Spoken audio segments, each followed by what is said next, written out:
bien, si tout le monde est prêt, on va commencer cette soirée. Bonsoir à tous, bienvenue à HR, merci d'être présent dans cette salle. Je commencerai par une mesure d'ordre.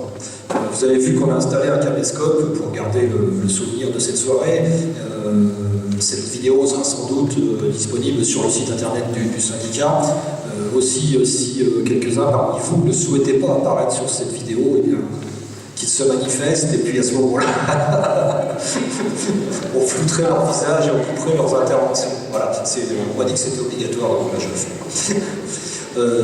Je vais vous présenter les personnes qui sont à mes côtés. D'abord, je vous présente moi-même, c'est plus simple. Pascal Toussaint, retraité cheminot. À mes côtés, Christophe Moreau, qui est l'actuel secrétaire général du syndicat, le premier responsable du syndicat des cheminots. Pascal Poupa, j'ai votre mémoire, qui représente la fédération CGT des cheminots. Et dans les invités présents dans cette salle, je tiens à saluer la présence et à leur remercier à la fois d'être ici, mais aussi de nous avoir aidés à organiser ce débat. Je parle bien évidemment d'Alain Outreman, maire d'Achères, Alain Outreman, pardon, maire d'Achères. Pourtant on se connaît depuis longtemps, sans qui rien n'aurait été possible.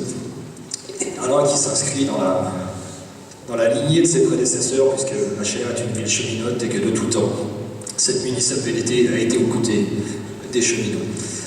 Saluer aussi la présence dans la salle d'Éric Prévost, qui est secrétaire général de notre union départementale, qui nous fait le plaisir d'être à nos côtés ce soir. Alors, il est possible que d'autres invités soient présents, puisqu'on a invité des maires des communes voisines, on a invité des représentants d'associations d'usagers. Comme ils ne sont pas venus me voir et que je ne les connais pas, il est possible que j'omette de les saluer, de les remercier d'être présents. Je ne doute pas qu'ils se présenteront à l'occasion de leurs interventions. On souhaite bien évidemment la bienvenue. Je vais maintenant vous expliquer un peu comment va se passer cette soirée. On va essayer de la phaser. Alors, dans un premier temps, Christophe va nous présenter une sorte d'introduction chapeau, trace les grandes lignes des enjeux de la période, qui sera suivie d'un débat. Ensuite, une autre introduction, mais plus courte cette fois, sur quel transport voyageurs pour Achères et environ, sur les enjeux du transport de voyageurs ferroviaires, suivi d'un débat. Ensuite, une nouvelle introduction sur les problématiques liées au transport de marchandises, donc parfois ferroviaire, mais aussi, malheureusement, lorsque ça n'existe pas ou pas assez, parfois routière, sans oublier d'évoquer la voie d'eau. Donc voilà, donc ça c'est sur les marchandises, qui sera suivi là aussi d'un débat. Et puis on finira par une courte intervention, suivie d'un dernier débat cette fois, sur le service public. Le service public ferroviaire, mais aussi le service public dans son ensemble. Voilà. Donc, vous voyez un peu comment c'est phasé. J'ai bien conscience que je rajoute de la difficulté à vos interventions, parce que vous allez devoir faire l'effort les uns et les autres de ne pas tout dire dans la première pour essayer d'en garder pour les suivants, pour être dans le thème. Hein. Voilà. Mais bon, si ce n'est pas le cas, on ne vous en voudra pas, parce qu'on sait bien que là, tout était étroitement lié. Donc ceux qui souhaitent intervenir, le signal, je les prends en note, et puis mon adjoint Gilles passera le micro à chaque fois. Hein. Je vous demande quand même d'être concis, dans la mesure où vous avez vu, les thèmes sont assez fournis, vous êtes relativement nombreux, donc si chacun intervient pendant une demi-heure, c'est clair qu'on n'est pas couché. Donc faites l'effort d'être concis, et ne m'en veuillez pas si parfois je suis obligé de vous demander de raccourcir un peu. Voilà, donc j'ai rempli ma mission en ce qui concerne la présentation de ce débat, et je vais tout de suite passer la parole à Christophe qui va nous donner lecture de son introduction. Eh bien, bonjour à tous. Alors, dans cette introduction liminaire à nos réflexions, peut-être n'est-il pas inutile de faire un bref retour en arrière. C'est un peu avant la moitié du 19e siècle, dans les années 1838-1940, que le transport ferroviaire a pris son essor et permis à notre pays de rentrer dans ce qu'il est convenu d'appeler la modernité. Ainsi, au fil des décennies, se sont créées d'importantes compagnies ferroviaires telles que le Paris-Lyon Méditerranée, le Paris-Orléans, Compagnie du Nord, etc. Au fil du temps, pour des besoins d'harmonisation, d'aménagement du territoire, mais aussi des difficultés financières des compagnies, la création d'une société nationale est apparue incontournable. C'est ainsi que naquit le 1er janvier 1938 la SNCF pour une durée de 45 ans, donc échéance 31 décembre 1982. Ce qui était nouveau avec cette création, c'était la présence de représentants du personnel au sein du conseil d'administration. C'est dans cette enceinte que les représentants de la CGT, dont le plus connu est Pierre Semard, développent le concept de service public ferroviaire, outil essentiel au service des hommes et du pays. Il n'échappera à personne que cette mutation profonde s'est réalisée dans une période de modification du rapport des forces au plan politique. L'arrivée d'un gouvernement de Front populaire et les luttes célèbres de l'année 1936 ont sans doute beaucoup à voir avec ce processus de nationalisation. Cette bataille des cheminots, car c'est bien une bataille, n'a jamais cessé tout au long de ces 45 années. Et leur engagement pour chasser les nazis et dans la reconstruction du réseau et sa modernisation après la Seconde Guerre mondiale suffirait à en apporter la preuve. Une autre période charnière, qui, chacun l'aura bien compris, a toute son importance, se situe au début des années 1980. Les cheminots, et plus particulièrement la CGT, furent très attentifs et préoccupés par cette échéance du 31-12-1982, car dès la fin des années 1970, certains technocrates envisageaient clairement à cette occasion l'éclatement de la SNCF et sa qualité de service public. Comme quoi, ce n'est pas nouveau. C'est ainsi que notre fédération CGT organisa tout au long de l'année 1980 une tournée d'information à l'intention de tous les cheminots, en parcourant tous les établissements ferroviaires sur le territoire, avec du matériel d'information et une exposition itinérante. C'est dommage que Titi Avis ne soit pas là. Il était temps. Le thème de cette initiative était intitulé « Le rail à notre avenir ». Non pas au sens corporatiste, mais dans notre avenir, il fallait lire « Avenir du pays », aménagement du territoire, besoin de transport voyageurs et marchandises. C'est ainsi que nous participâmes activement, à partir de décembre 1981, à l'élaboration de la loi d'orientation des transports intérieurs, votée le 30 décembre 1982, et qui donna naissance à la nouvelle SNCF au 1er janvier 1983, pour devenir un établissement public, industriel et commercial. Là aussi, et je pense que ce ne doit rien au hasard, ça s'est produit alors que les Français s'étaient dotés d'un gouvernement d'union de gauche. Tout ça pour dire que notre engagement dans la défense du service public ferroviaire ne date pas d'aujourd'hui et que notre rencontre de ce soir n'est que le prolongement naturel de toutes les actions menées par nous-mêmes et nos prédécesseurs. Après ce bref historique, il faut rappeler le contexte actuel et comment fonctionne la SNCF aujourd'hui. Ces dernières années, sous l'impulsion de la Commission européenne, avec les différents paquets ferroviaires, c'est l'Union européenne, du gouvernement et de la direction de la SNCF, les réformes et les restructurations se sont amplifiées à la SNCF. Les décisions et les projets de transformation profonde se multiplient. Direction SNCF, gouvernement français et Commission européenne ont besoin que ces transformations fondamentales soient réalisées au plus vite. L'objectif est de retirer de la SNCF les missions fortes de service public, car on est bien un service public.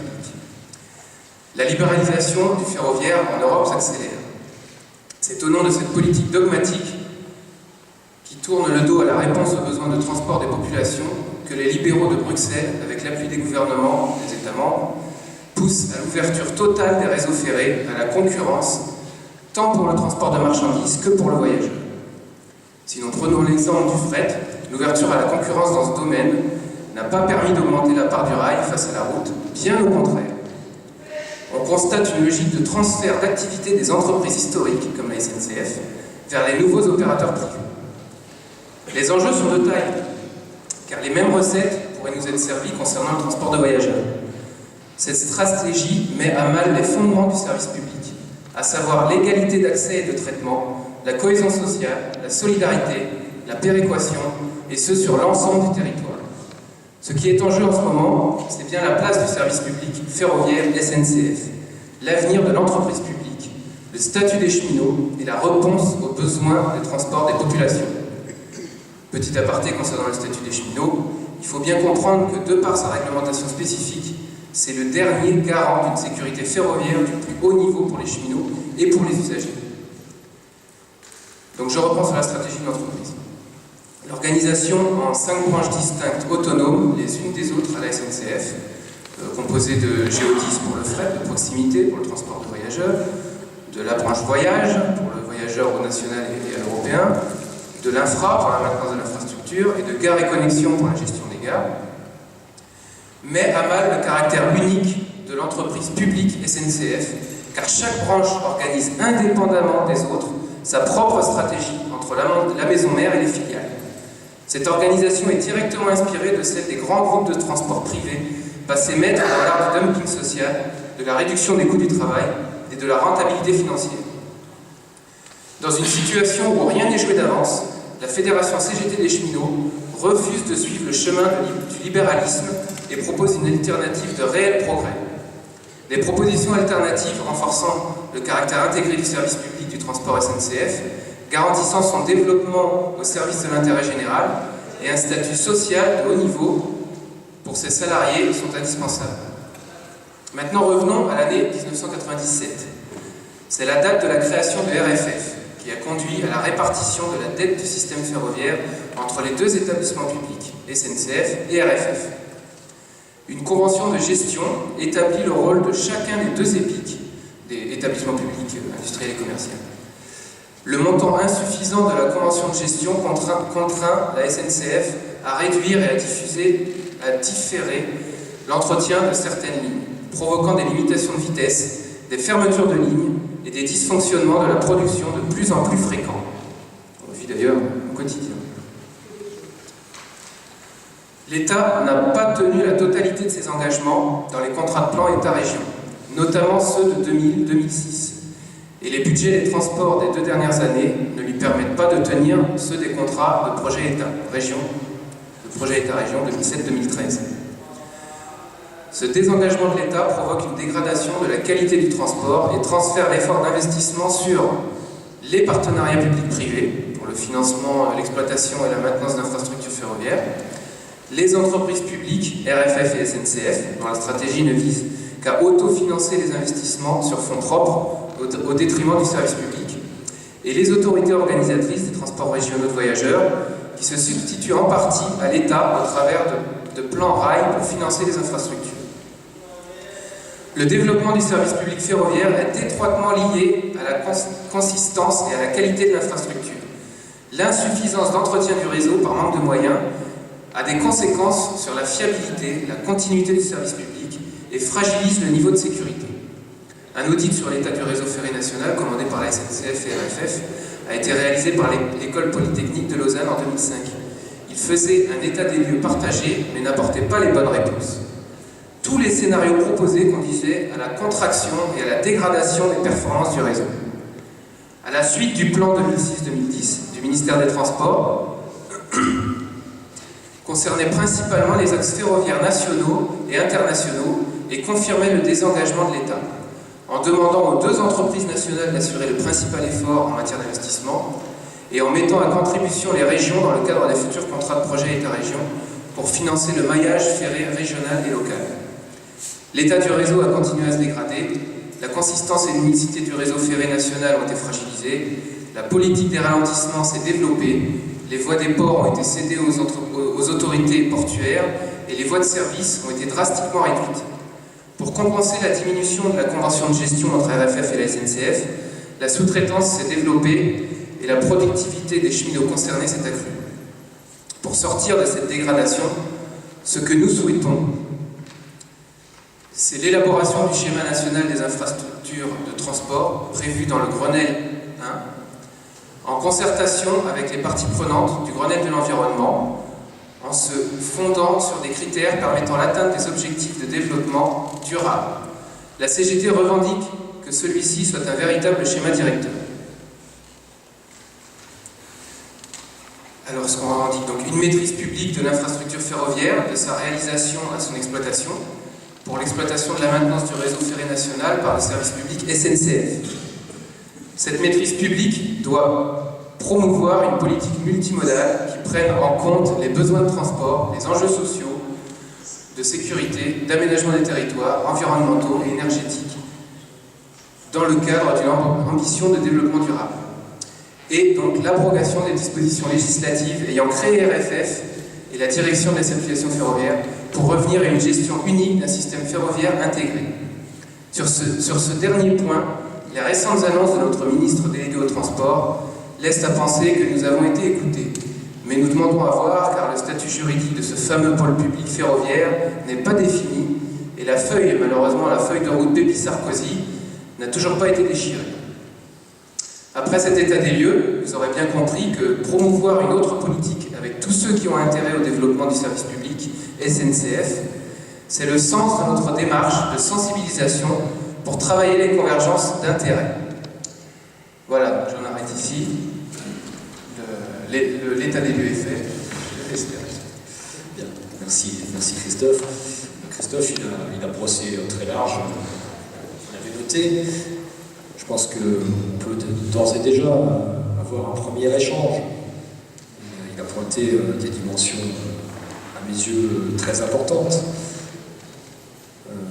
Notamment le lien qui, historiquement, a existé entre des périodes plus favorables aux populations en matière de services publics. Il a cité le gouvernement afro-populaire, il a cité les années 80. Comme on est aujourd'hui, à certains égards, un peu dans cette situation-là, je mets tous les guillemets possibles, peut-être que ça doit aussi attirer notre attention et peut-être susciter quelques réactions sur comment on fait pour profiter de cette situation un tout petit peu moins défavorable au plan du rapport des forces au plan politique. Voilà, c'est juste une idée à moi comme ça que j'ai dans la tête. Donc Christophe, il a évoqué aussi quelque chose qui nous paraît évident à nous, cheminots, mais qui peut-être ne saute pas aux yeux des usagers que vous êtes, le lien entre haut niveau de sécurité et statut du personnel.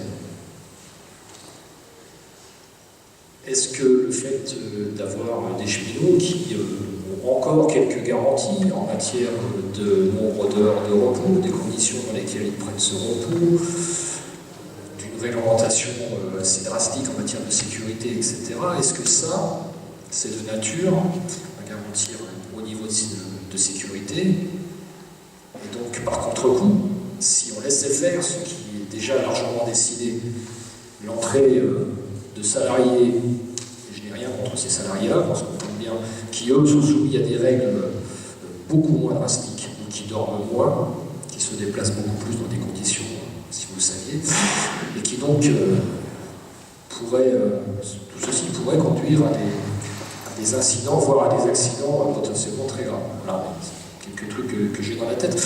Mais je ne veux pas refaire une deuxième introduction, c'est pas pour ça qu'on m'a demandé de venir. Moi, ce qui m'intéresse aujourd'hui, surtout parce que je sais un peu ce qu'il y a dans la tête des cheminots, puisque j'en suis un moi-même, ce qui m'intéresse, c'est de savoir ce que vous, usagers, vous pensez de cette situation, comment vous vivez cette situation. Et qu'est-ce qu'on pourrait bien faire ensemble. Le micro ici, Gilles, s'il te plaît. Gilles, il y a l'adjoint de l'adjoint qui arrive.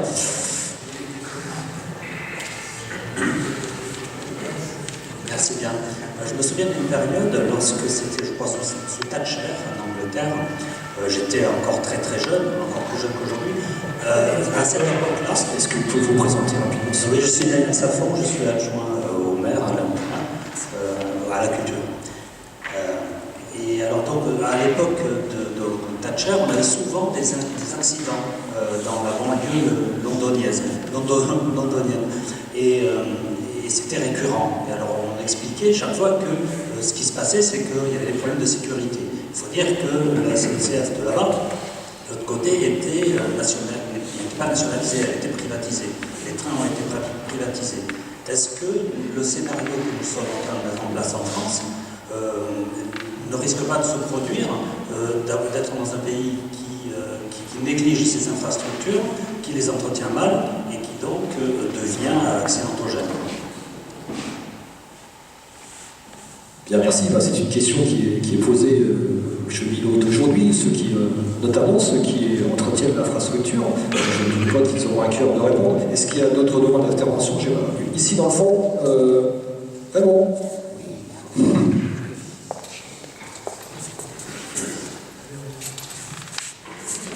Au fond, là.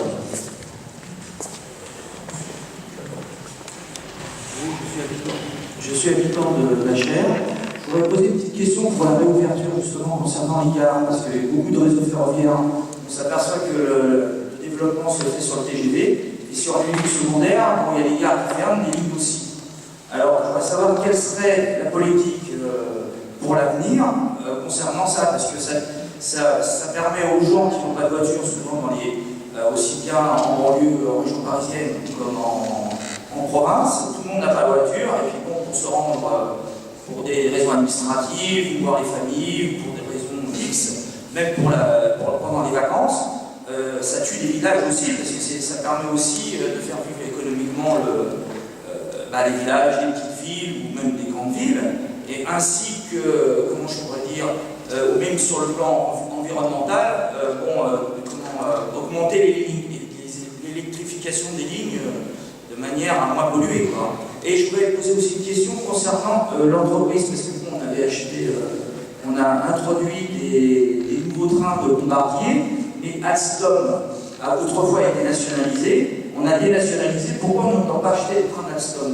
Parce qu'Alstom, ils sont réputés mondialement parlant, c'est quand même une bonne marque, et on fait travailler quand même nos entreprises. Je ne vois pas pourquoi on a fait appel à Bombardier.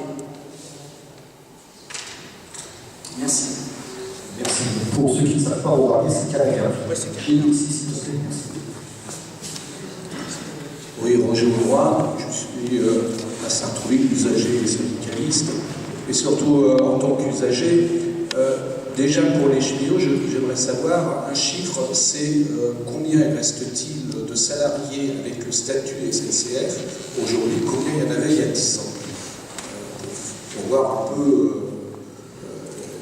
les dégâts qu'il y a eu. Deuxièmement, c'est sur la politique, et là, surtout en tant qu'usager, c'est sur la politique tarifaire de la SNCF. J'ai de nombreux échos sur les tarifs TGV, où les usagers, bien souvent, ne savent plus du tout où ils en sont au niveau des tarifs du TGV. Et en tant qu'usager, et là, en tant que, j'allais dire, banlieusard, c'est sur la politique de la SNCF au niveau donc de la banlieue région parisienne. Et c'est vrai qu'on a pu constater que la SNCF allait privilégier bien souvent le TGV, et cela aux dépens notamment de la restauration, voire carrément des lignes de banlieue. Pour preuve, par exemple, à Sartrouville, on n'a plus de point de vente pour les billets. Grande ligne, on n'a plus de point de vente à Sartrouville. Il faut aller soit à Houille, soit à Montesson, soit à Maison Lafitte. Et à mon avis, Houille et Maison Lafitte, dans un proche avenir, si on ne prend pas garde, à mon avis, ça sera la même chose. Oui, Sartrouville, deuxième ville des Yvelines. Donc, et aussi sur la politique aussi de l'État vis-à-vis de la SNCF. On s'aperçoit, parce que je vais aussi en province, que bien souvent ne perdurent des réseaux ferroviaires que grâce aux subventions des régions. C'est-à-dire que l'État a laissé aux régions le soin de financer les infrastructures, voire l'achat de wagons ou de trains. Et ça me paraît un peu problématique dans le sens où quand on est dans une région riche, effectivement, on peut se permettre d'avoir des trains ou un réseau potable, mais si on a la malchance d'être dans une région qui n'a pas les moyens de subvenir donc aux besoins de transport ferroviaire, on risque d'avoir un réseau ferroviaire dans certaines régions qui se délite, c'est-à-dire qui ferment, voire des gares fermées, etc. Donc, abandon de service public de gauche. Donc voilà, donc c'est cette politique aussi de décentralisation qui pose problème. Merci. Oui, ici à côté, Gilles. le monsieur avec le l'écharpe blanche, voilà. Oui, bonsoir, moi je suis un citoyen, un usager de la route, et puis j'ai des SNCF. Mais par contre, je suis un ancien cheminot dans une autre ville, dans un autre siècle, j'ai connu des gens. Je rapporte un peu de réponse aux collègues par rapport à il y a un article qui est paru il y a quelques jours dans le Disney, je crois, qui explicite un peu les modalités de passation du marché entre le STIF, sous l'impulsion du gouvernement Nouvelle, et comment il se fait que c'est pareil qui a un mot, sachant qu'il semblerait qu'il y avait quand même des choses un peu étonnantes qui entraîneraient un surplus de plusieurs dizaines de millions, voire un peu plus, pour le STIF. Moi, je travaille avec la SNCF dans mon milieu professionnel pour faire transporter des enfants. Et j'ai bien vu la régionalisation, comme l'État a transmis les TER pour la région. J'ai vu la dégradation du service, effectivement, avec ce qui a été dit à la région de Château, et surtout les régions qui se déconnectent du réseau national, qui font un peu leur chose. J'ai vu aussi la dégradation du service de voyageurs, puisqu'on travaille avec l'agent du groupe Île-de-France International à Paris, avec des conditions qui sont faites aux enfants telles que les organisateurs se retrouvent soit dans l'hypothèse de transporter les enfants comme individuels, je pèse le mot, quand vous emmènez des gamins de 7-8 ans à 11 ans du soir pour partir du soir, souvent les organisateurs, qu'est-ce qu'ils font? Ils les mettent sur la route. Parce que on est obligé d'aller transporter les enfants un peu plus. Donc dans l'environnement, tout ça, ça fait un peu rigoler par rapport à ça. Et enfin, je voudrais dire qu'il y a un mot qui revient actuellement assez fréquemment. L'État par rapport à la SNCF, on parle de l'État actionnaire. Quand on entend l'État actionnaire a touché, je ne sais plus combien, des dizaines de millions de bénéfices de la SNCF, je crois que tout est dit. Et je n'ai pas entendu le nouveau gouvernement avoir des propos autres par rapport à ça. Donc je crois que la SNCF actuellement est considérée comme une société privée. Je crois que c'est ça le fond du problème. De parler de dégradation de l'entretien, bien mon temps c'était déjà le cas. On parlait déjà de problème de dégradation de mauvais entretien, mais vu le fret, je ne comprends pas. On a eu ici un débat public sur la ligne nord, je ne sais pas quoi, la R3. Et à aucun moment il n'y a une question ni des lignes annexes, ni du fret, ni du ferroviaire, mais simplement des conteneurs. C'est bien que c'est bien connu, sauf que personne n'a posé la question, et s'il n'y a pas de conteneur, ce qui risque d'être le cas à la réduction du port, on fait pourquoi faire. Et tout c'est gêné, c'est la mort des petites lignes, c'est la mort de l'information. Merci. Ce serait bien que quelques cheminots en activité dans cette salle apportent quelques réponses, notamment à la première question qui a été posée. Est-ce que les accidents ferroviaires qu'on a connus en Grande-Bretagne, est-ce que les images qu'on peut voir dans le film The Navigators de Ken Loach pourraient être dupliquées à l'identique dans l'Hexagone?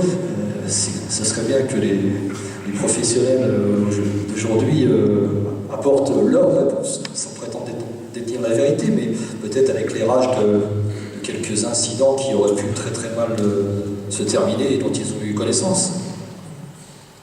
Mon Didier, si t'as pas compris que c'est à toi que je parlais.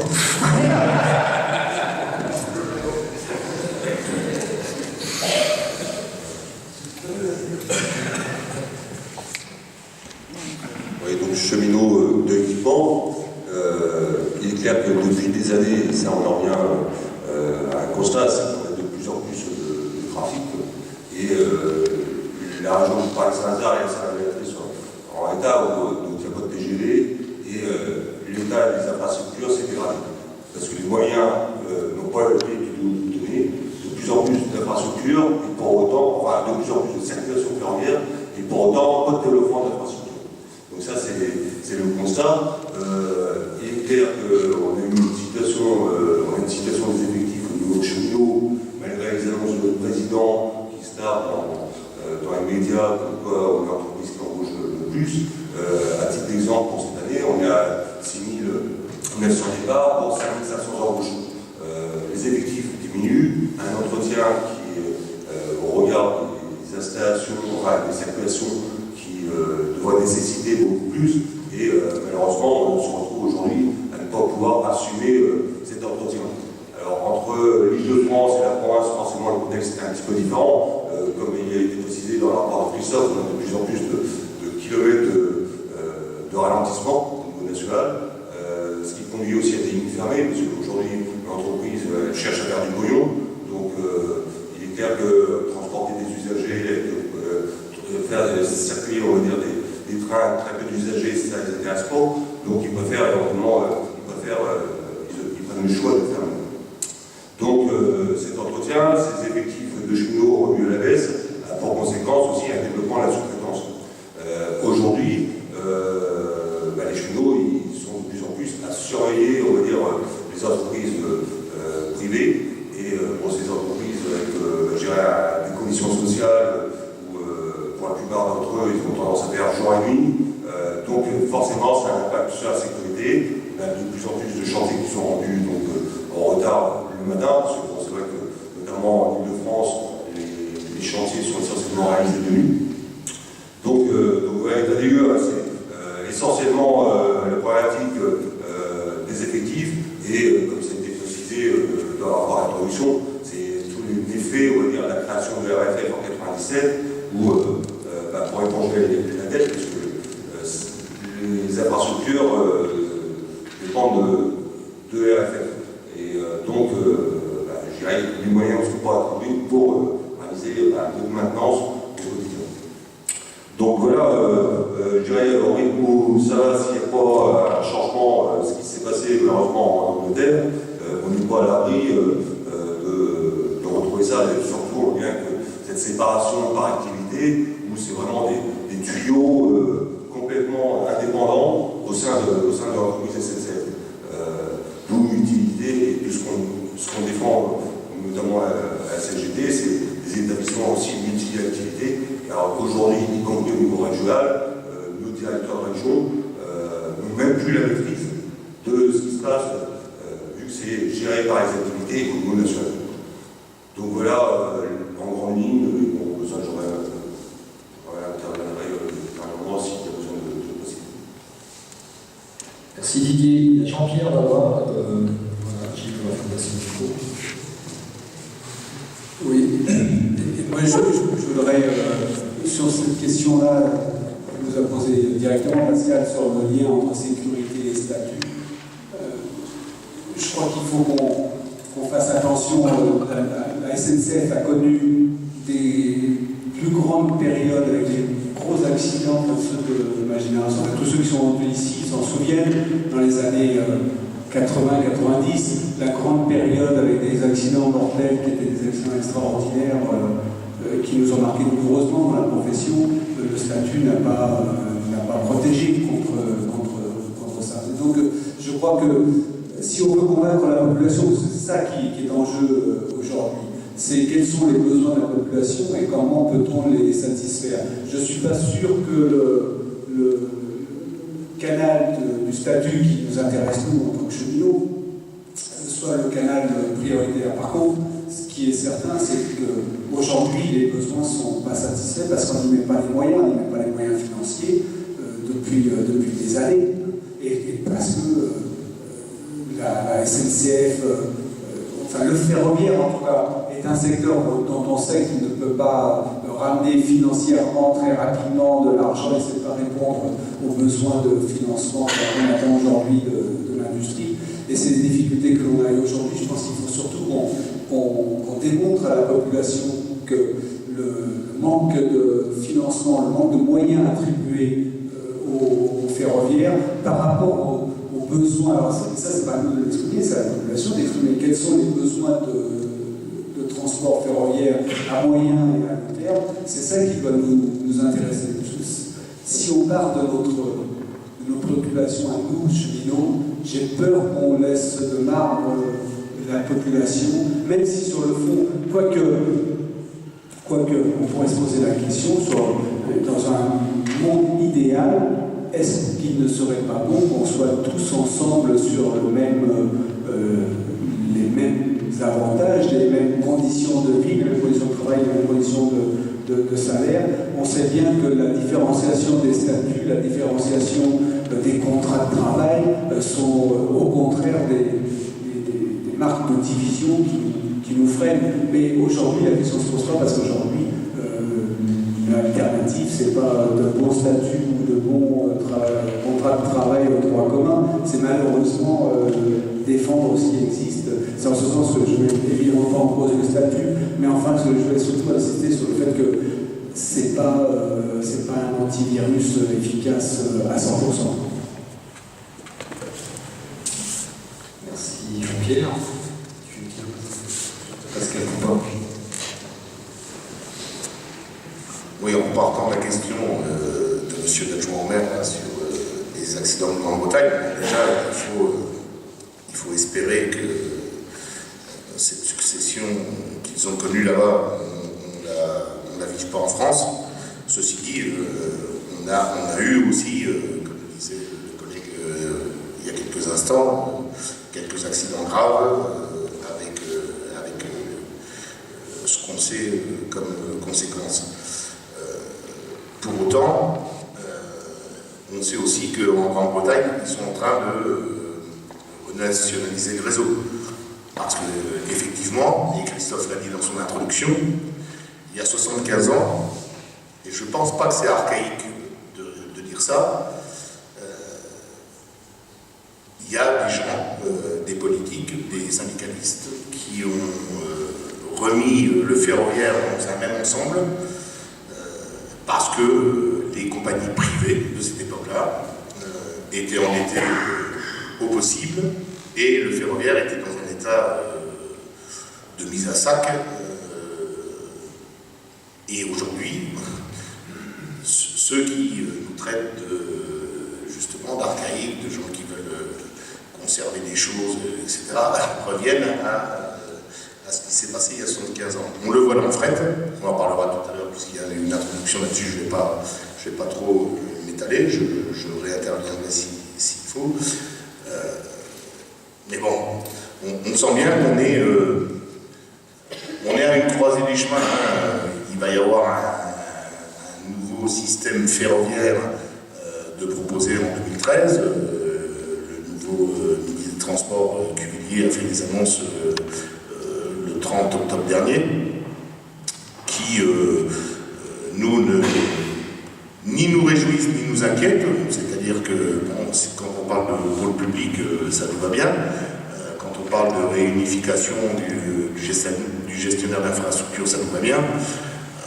Par contre, moi je le dis tranquillement, je ne sais pas s'il y a des élus du nouveau gouvernement dans la salle, mais si on veut une politique environnementale basée sur le report modal, sur la sécurité, il va falloir du courage politique.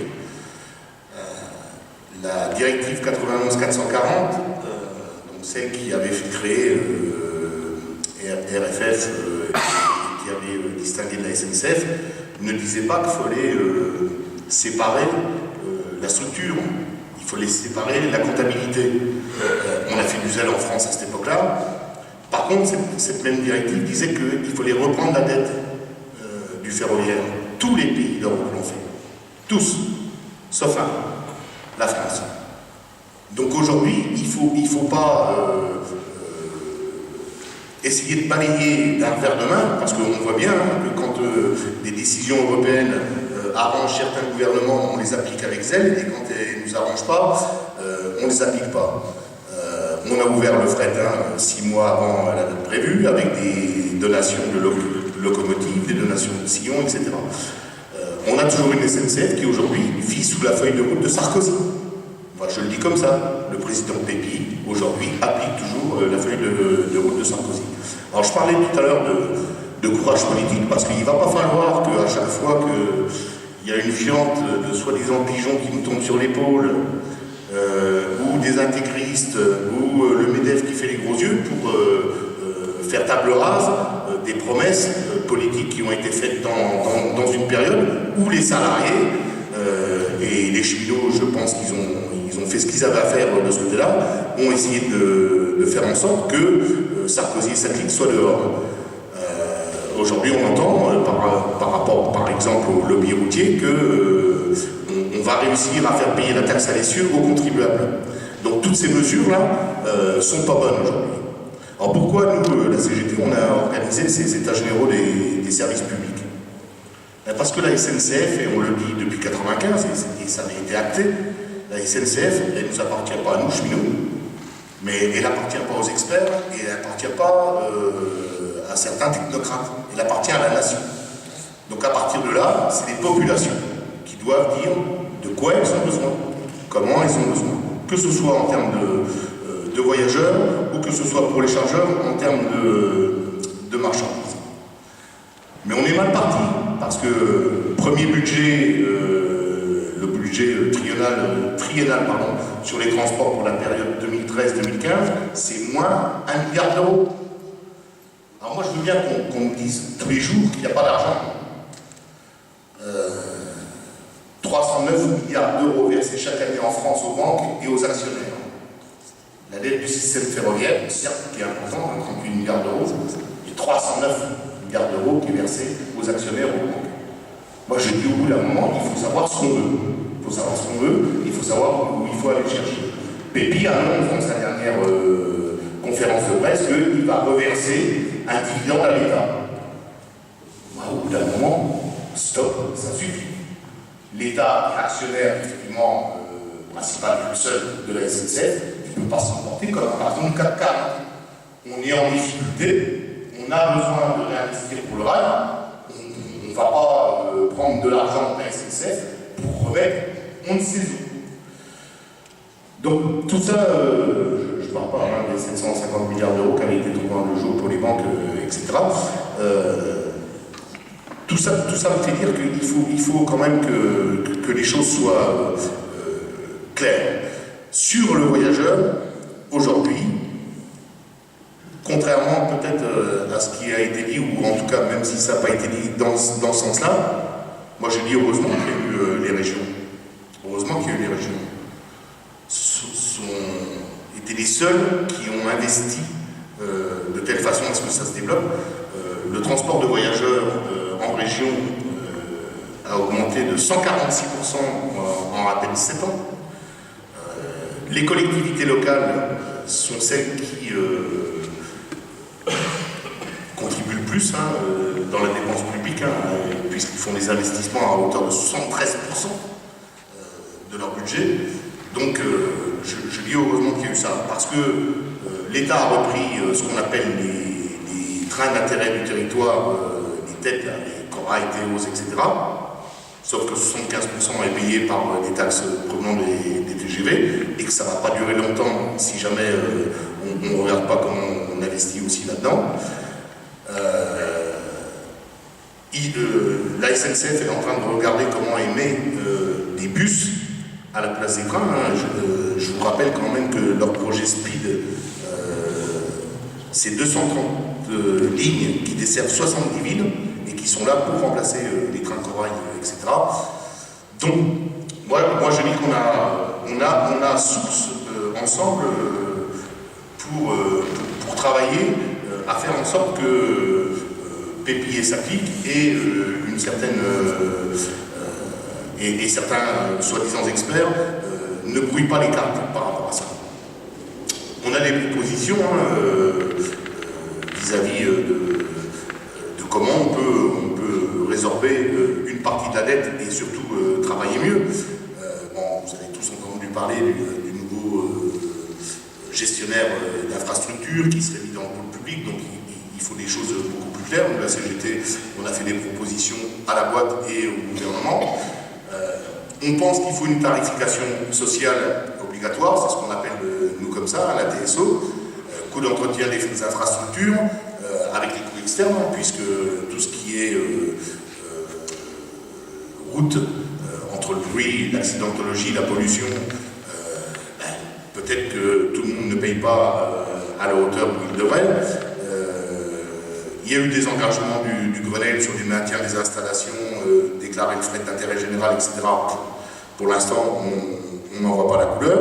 Et puis il y a des choses qu'il faut qu'on se dise tranquillement, parce que, je reviendrai sur la concurrence, mais le coût du transport aujourd'hui, par route, si on prend le transport de marchandises, il est de 21 € la tonne, avec les camions. Il est de 22 par le fer. Il n'y a pas grand-chose, 1 € la tonne. Mais si on ajoute les coûts externes, il passe à 33 € la tonne par route et 27 par le fer. Donc ça veut dire qu'au bout d'un moment, il faut arrêter de nous raconter que c'est les cheminots qui coûtent cher, que leur statut coûte cher, que leurs conditions de travail coûtent cher. Non, ce qui coûte cher, c'est ce que les autres ne payent pas. C'est surtout ça qui coûte cher. Donc voilà, il y avait avant le gouvernement de droite des péages d'autoroute qui servaient à reverser pour le fluvial et le ferroviaire dans les infrastructures. On a donc privatisé les autoroutes. Vinci, Eiffage et compagnie se mettent 2 milliards d'euros de bénéfices tous les ans dans les poches. Ben, il y a ces 2 milliards qu'on pourrait mettre ailleurs, plutôt que d'aller dans les poches des actionnaires de Vinci et Eiffage. Il faut un versement de transport aux AOT, et notamment aux régions, parce que, je dis et je répète, ils sont en difficulté financière. La RGPP, la taxe professionnelle, etc., ça leur a enlevé quand même 50% de leurs ressources, et plus le gel de la dotation d'État pendant 3 ans, alors qu'ils ont participé, peut-être à tort, sur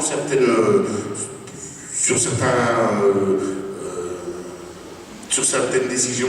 Ils ont pris la place et de la SNCF et de l'État de temps en temps pour remettre les voies en état, etc., mais parce qu'ils avaient envie, et on peut ne leur en être que reconnaissant par rapport à ça, de voir le ferroviaire se développer. Je le répète, 146% de trafic de passagers entre 1994 et 2008 de plus, et ça continue. Nous, on pense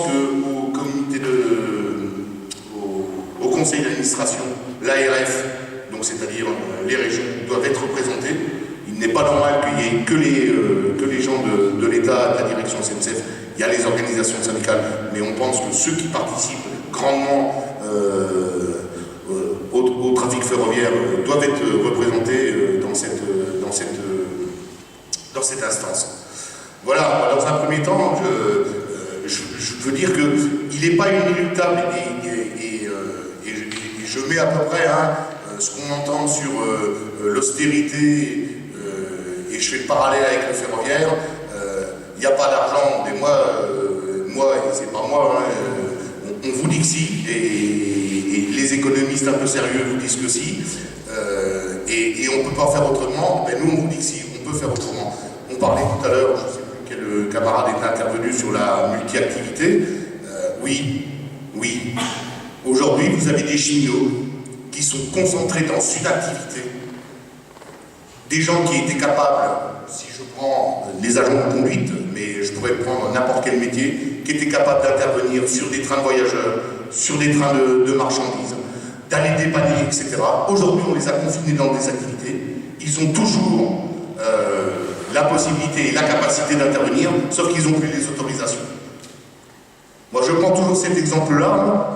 Vous avez votre plombier chauffagiste qui vient un matin, vous mettre en état la chaudière, et qui en même temps répare votre robinet parce qu'il est en train de fuir, et 3 mois après, le même, qui a toujours les mêmes capacités, qui vous dit le robinet, j'y touche plus, il faudra que tu appelles mon collègue, je sais faire mais j'y touche plus.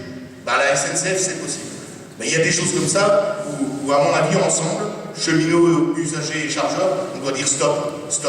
Si vous avez des gens qui sont capables de faire plusieurs choses, laissez-les faire plusieurs choses. C'est pour ça que nous, dans le nouveau système qui va être proposé, le nouveau système ferroviaire, la CGT, on propose qu'on ait des établissements multi-activités pour que les cheminots, avec leur capacité, soient capables, effectivement, de dépanner, de faire un train à la place d'un autre parce qu'il y a un malade, parce qu'il y a un accident de personne, etc.